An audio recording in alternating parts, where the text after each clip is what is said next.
कभी ऐसा महसूस हुआ है कि अंदर ना दो आवाजें हैं, एक कहती है जीतो और दूसरी कहती है शांत रहो, है ना? आज हम इसी अंदरूनी कश्मकश को समझने की कोशिश करेंगे मूर्ख मानव महान मानव किताब की मदद से। तो चलिए शुरू करते हैं। इस किताब की शुरुआत ही एक बहुत दमदार सोच से होती है। ये कहती है कि असली लड़ाई वो बाहर की दुनिया में नहीं है, असली जंग तो हमारे अपने मन के अंदर ही लड़ी जा रही है। ये एक ऐसा मैदान है, एक युद्ध क्षेत्र, जहां हर रोज हमारे विचार, हमारी भावनाएं, हमारी इच्छाएं आपस में टकराती है और यहीं पर हर रोज हमारा सामना खुद से होता है। तो इस अंदरूनी लड़ाई को समझाने के लिए राइटर ने दो किरदार बनाए हैं। एक है मनु, जो हमारे ईगो, हमारे अहंकार को दिखाता है, और दूसरा है सत्य, जो हमारी समझ, हमारी अंतरात्मा की आवाज है। और ये सिर्फ कहानी के किरदार नहीं है, बिल्कुल नहीं, ये तो हम सब के अंदर मौजूद दो अलग अलग नजरिए हैं। तो मनु और सत्य में आखिर फर्क क्या है? देखिए, मनु हमारा वो हिस्सा है जिसे दुनिया से पहचान चाहिए, वैलिडेशन चाहिए। वो अपने खुशी को दूसरों की राय से तोलता है। वहीं दूसरी तरफ सत्य, वो हमारी समझदारी है, उसे बाहरी नतीजों से कोई मतलब नहीं, वो बस शांति और सही रास्ते पर चलता है। और सबसे बड़ा फर्क जानते हैं क्या है? मनु किसी भी सिचुएशन में इमोशनल होकर रिएक्ट करता है, जबकि सत्य वो सोच समझ के रिस्पॉन्ड करता है, जवाब देता है। तो चलिए अब मनु के सफर के पहले हिस्से में चलते हैं। देखते हैं कि ये जो अहंकार की दौड़ है ना, ये कैसे हमें असली जीत से और भी दूर ले जा सकती है। तो कहानी शुरू होती है एक गांव में हो रही रेस से। चैलेंज ये है कि जो भी पहाड़ पर बने मंदिर से पानी का घड़ा लेकर सबसे पहले वापस आएगा, उसे एक विजय चिन्ह दिया जाएगा। अब मनु के लिए तो ये अपनी काबिलियत साबित करने का सुनहरा मौका है। उसका पूरा का पूरा फोकस बस उस इनाम पर है और कुछ नहीं। अब रेस चल रही है और रास्ते में मनु को एक प्यासा, तड़पता हुआ बूढ़ा आदमी दिखता है।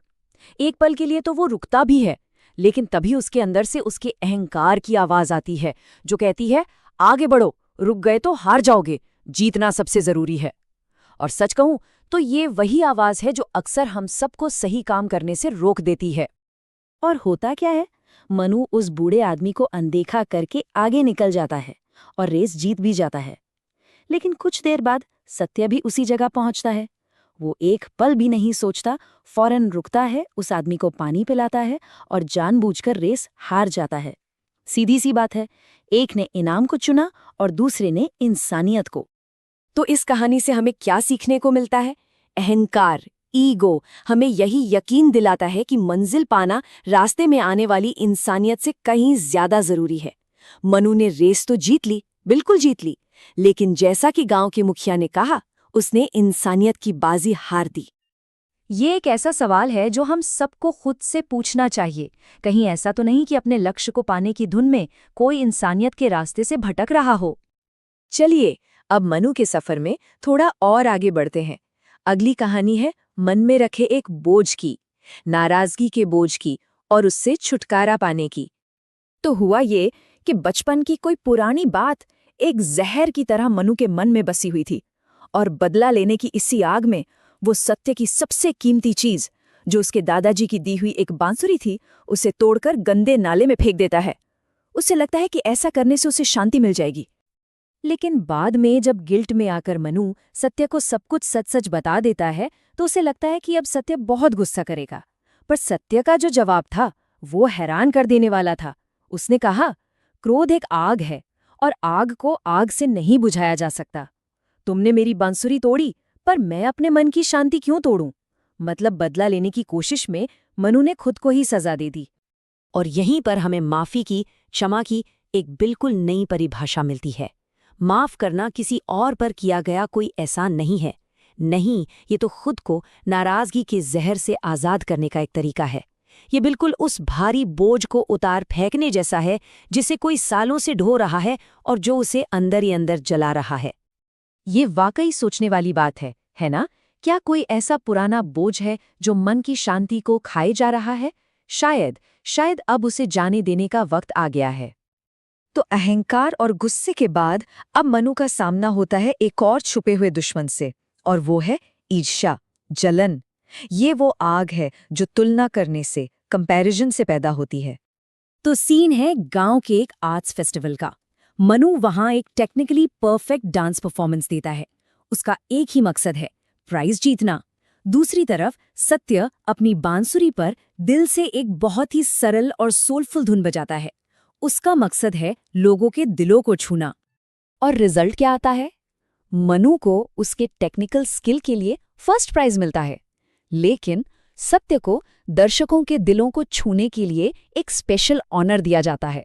और बस इसी पल मनु की जीत की सारी खुशी हवा हो जाती है। जब मनु जलकर सत्य से शिकायत करता है तो सत्य उसे बहुत गहरी बात समझाता है। वो कहता है, तुम्हारी जलन मेरी कामयाबी की वजह से नहीं है, ये तुम्हारी अपनी नाखुशी की वजह से है, क्योंकि तुम अपनी कीमत दूसरों से तुलना करके तय कर रहे हो। जिस पल तुमने अपनी जीत को मेरे सम्मान से तौला, उसी पल तुम्हारी खुशी खत्म हो गई। सच तो ये है कि कंपैरिजन ही सारी खुशी का चोर है। ये भी एक बहुत गहरा सवाल है। क्या कामयाबी का एहसास अंदर से आता है, अपनी ग्रोथ से आता है, या सिर्फ दूसरों से आगे निकलने में ही मिलता है? तो मनु के इन सभी अनुभवों से हम क्या सीख सकते हैं? इन सारी कहानियों का निचोड़ क्या है? और सबसे जरूरी, मूर्ख मानव से महान मानव बनने का ये सफर आखिर कैसे तय किया जा सकता है? ये पूरा सफर बस 4 सिंपल स्टेप्स में समझा जा सकता है। स्टेप 1, अपने अंदर के मनु और सत्य, मतलब अपने ईगो और अपनी समझदारी दोनों को पहचानना। स्टेप 2, मनु के रास्ते यानी कंपटीशन के रास्ते को छोड़कर सत्य का रास्ता यानी करुणा का रास्ता चुनना। स्टेप 3, माफी के जरिए पुरानी नाराजगी के बोझ को हमेशा के लिए उतार फेंकना। और आखिर में स्टेप 4, अपनी जिंदगी के सफर को बिना किसी से कंपेयर किए जैसा है वैसा ही अपनाना। और आखिर में ये किताब हमें एक बहुत ही पावरफुल सवाल के साथ छोड़ जाती है। आज कोई किसका बोझ ढो रहा है? अहंकार का, नाराजगी का, या फिर ईर्ष्या का? और ये फैसला हर किसी का अपना है कि वो कौन सा बोझ उतार फेंकना चाहता है, ताकि हल्का होकर एक बेहतर, एक महान जिंदगी की तरफ कदम बढ़ा सके।